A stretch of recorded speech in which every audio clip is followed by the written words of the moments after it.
Good morning. My name is Darin Johnson. I am president of the Soybean Growers Association. I'm fourth generation soybean and corn farmer from Faribault County. Live just south of Wells, Minnesota.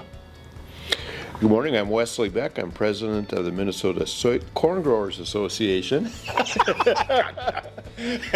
Farm north of St. James with my family raising corn, soybeans, and hogs. It's my pleasure to be this year's president. I tell you what, I mean, we are incredibly fortunate to be able to work with Wes and all of their directors, the corn staff, working back and forth.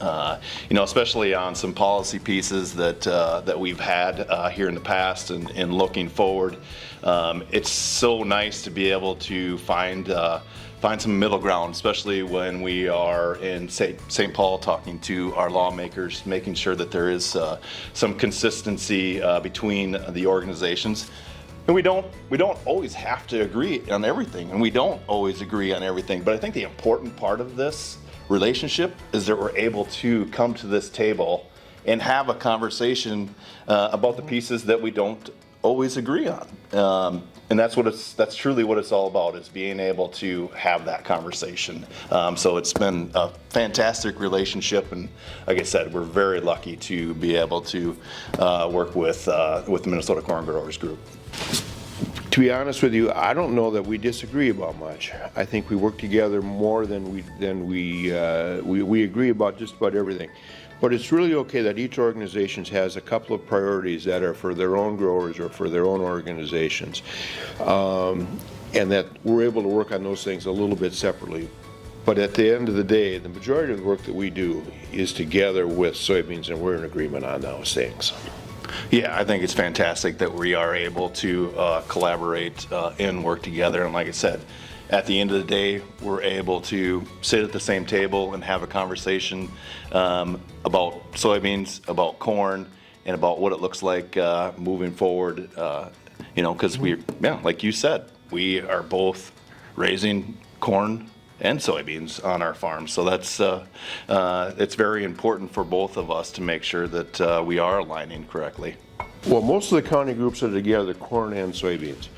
As we're looking for volunteers and participants to work on those county boards, it's sometimes a challenge to get people to commit their time to that. So having one county board instead of two makes all the sense in the world. Those county organizations are supported partially by corn and partially by soybeans, and that creates their funding and their objectives. But we think that in the county level, that unified voice is a very valuable thing, and that's what we need to have out there. Yeah, I think county level is a perfect example of the collaboration between the Minnesota Soybean Growers Association and the Corn Growers Association.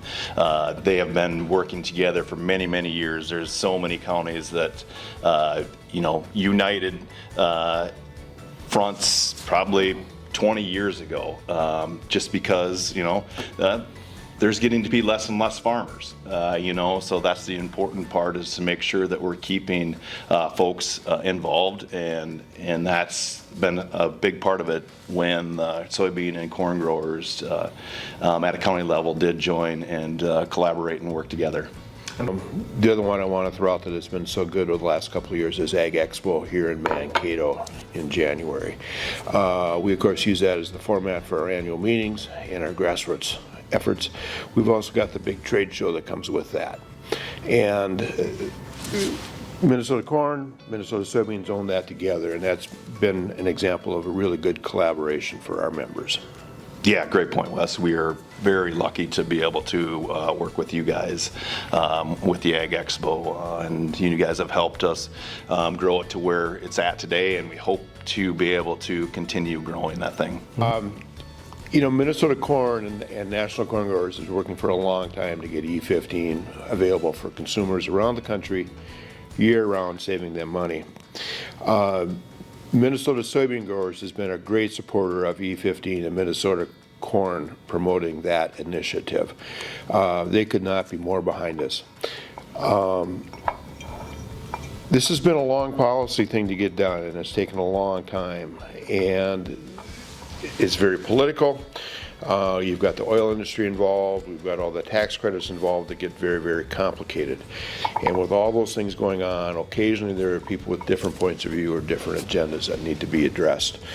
But from a Minnesota corn grower standpoint, Minnesota soybeans could not have been more supportive of this effort.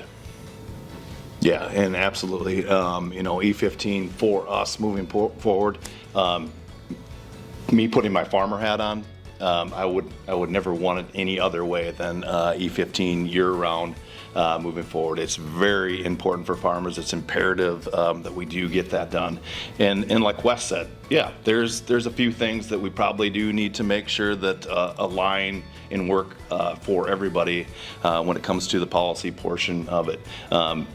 But as I said earlier, the important part is we are sitting at the table, having this conversation, making sure that we do get this right moving forward, because E15, as Wes said, has been worked on for a very, very long time, and we need to make sure that that is a win and it finally does get to the finish line.